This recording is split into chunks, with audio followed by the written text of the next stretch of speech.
Hey everybody, I'm here today with another boxing video. For the new year, what I'm going to do is I'm going to be putting up a weekly boxing video or a tip, on different combinations that we can try to work on the bag. Very similar to what I would do is if you were taking one of my boxing classes, this is something that I would do in the class. Just a way for you guys to learn to hit the bag, work on your punches, work on different combinations, and understand how they work together.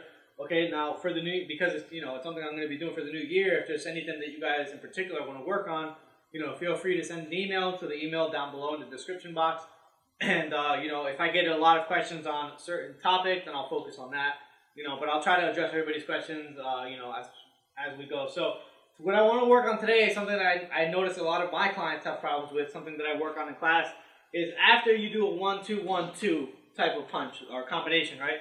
So my regular jab, my regular cross, right? I'm here. I work my jab, work my double jab, work my cross, just to get the punches down, make sure I'm punching correctly, okay, make sure my hands are always coming back, obviously, yes.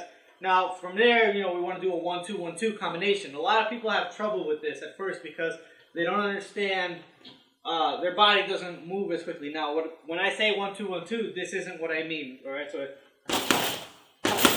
you see there was a pause in between the two. I don't want that. I don't want a pause. We're just going to keep going, okay? And again, with my technique. Now, a problem that people have is stepping with that second jab. A lot of people can't get that down for some reason. I noticed in my class. So, the first one is good, but then the second one is going to be like that. You have to take that step with the second jab. So, pop, pop, pop, pop. Okay, so what I try to explain to people, you cannot keep the weight in the front. If my weight is on my front leg, I can't pick that foot up to step with my second jab. So I have to either keep the weight in the back or centered. That's what I want you guys to work on. Either keep the weight in the back or centered. It's never going to be in the front. I never want your weight to be in the front. So what I would do is, if you have somebody to help you, as you're doing it, you're going to have somebody put their arm here so that you can't move forward. Kind of stop you from going forward, okay? If you don't have anybody, you have to really work on the double jab a lot, okay?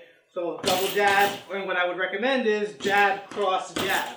That's going to help you learn the 1-2-1-2 combination to make sure that you're stepping with both and you can do it fluently. So it's supposed to be pop, pop, pop, pop, not pop, pop, pop, pop. Okay, that's not what I want. We want to go pop, pop, pop, pop.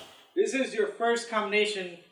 The first combination you're going to learn that's the easiest to learn to help you understand how to throw multiple punch combinations. If you're going to do like 8, 10 punch combination, you want it to be fluent, okay? You don't want to take pauses or have to fix yourself or make, not step in the right time.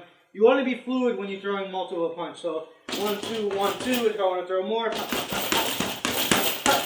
I want to make sure that everything I do is fluid. I don't want to take pause, pop, pause. I don't want to pause unless I want to. There's certain times, like when we add the sit, if I'm going to add a slip, that's different. But if I want to just be fluid, like for my class, like for fitness purposes, or just to make sure that you can throw any amount of punches you want and still be correct, we have to practice it. And this would be the way. 1, 2, 1.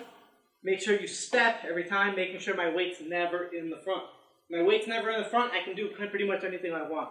So for the 1-2-1-2 combination, if you've been having trouble with it yourself, make sure it's 1-2-1-2. We got to make sure we take that step with the second jab. That's what people mostly forget. Again, so what we do is we work on our double jab first. Pop, pop. Make sure I'm stepping. Keep your rhythm. Pop, pop, pop, pop. Once we get that down, we're going to add 1-2 jab, okay? Pop, pop, pop. Get your rhythm.